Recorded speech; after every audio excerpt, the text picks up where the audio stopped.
Hello అండి. ఇంకా Ugadi special బొబ్బట్లు, బూరెలు, హ్మ్, ఇంకా పోలెలు, భక్ష్యాలు, ఇంకా పూర్ణం బూరెలు, నేతి బూరెలు ఇలా అంటారండి. ఇంకా ఏ పేరుతో పిలిచినా కానీ ఇంకా ఉగాది పండక్కి అందరూ చేసుకునేది మాత్రం ఈ బూరెలేనండి. ఇంకా ఈ బూరెలను ఇలా నెయ్యి దట్టంగా వేసుకొని తింటే ఉంటుంది టేస్ట్. ఇంకా చాలా బాగుంటుందండి. ఇంకా నాకైతే నెయ్యి ఎక్కువగా వేసుకొని తినడం అంటే చాలా ఇష్టం అండి.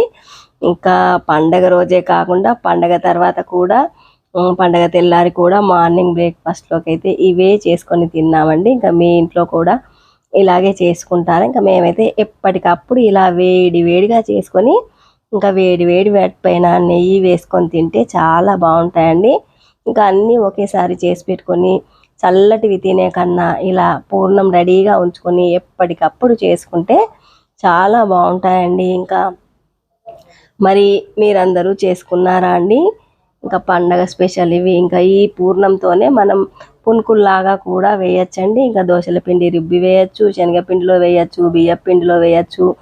దేంట్లో అయినా పూర్ణం ఒక్కటి రెడీగా ఉంటే ఎన్ని రకాలైనా చేసుకోవచ్చండి. మరి మా అను కేర్ ఆఫ్ సీను ఛానల్ని సబ్స్క్రైబ్ చేయండి, లైక్ చేయండి, షేర్ చేయండి. ఇంకా బూరెలు ఎలా చేయాలో లాంగ్ వీడియో పెడతాను, అది కూడా చూసేయండి.